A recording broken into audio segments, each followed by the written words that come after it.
Tonight, we're at this very special event, which is the Street Arcade. We've been working all summer with 13 teenagers to design and create original 8-bit retro video games.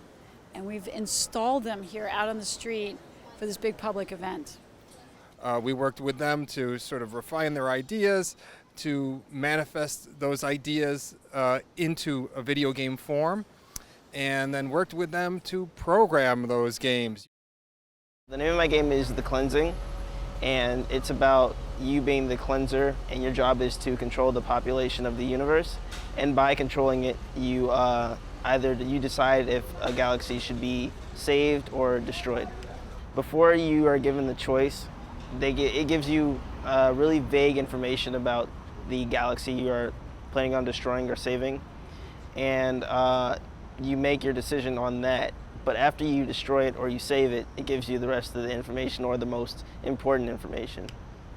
The video games are social justice video games, meaning that each of the teen artists chose a social issue important to them that they wanted to actually share their perspective on with people in the community, the Hyde Park community, the community where they live.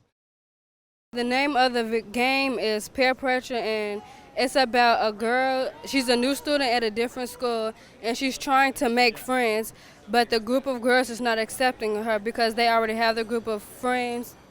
It's 3 objects. It's a book or a diary, a phone, and a dress, and every time you get those 3 objects, you bring it to the school, and those 3 objects are based off if you make new friends or not. Well, the whole project started with this kind of media literacy discussion where we talked about commercial video games. We talked about the kind of content of games, representations of different communities, of men and women, of people of color, and violence. And we talked about what their experience is in the games that they play. From that discussion, we kind of started to talk about, well, if you make a video game, what is an issue or something you would want to express that you could express through a game that would kind of counter some of those things that you see in Grand Theft Auto, these other giant commercial games. The title of my game is called The Great Escape, and it's to depict the struggle that Hispanics have crossing the American border.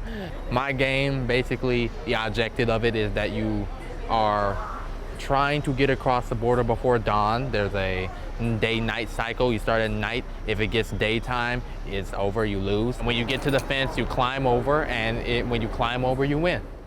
It's a retro arcade, so in addition to having the games be in the style of old Atari games, we also have old, like retro-style game controllers, big red joysticks, plastic buttons, and the reason we chose to do that was because when we thought about it, most of the young people's experience of gaming now is on tablets, laptops, and it could even be online with other people, but it's all virtual.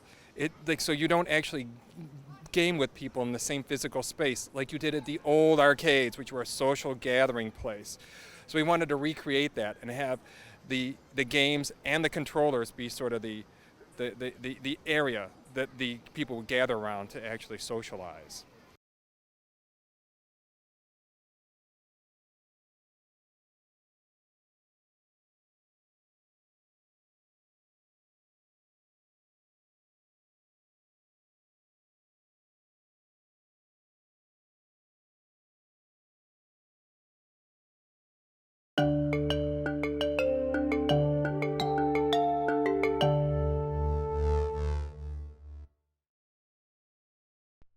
This program is partially supported by a grant from the Illinois Arts Council, a state agency.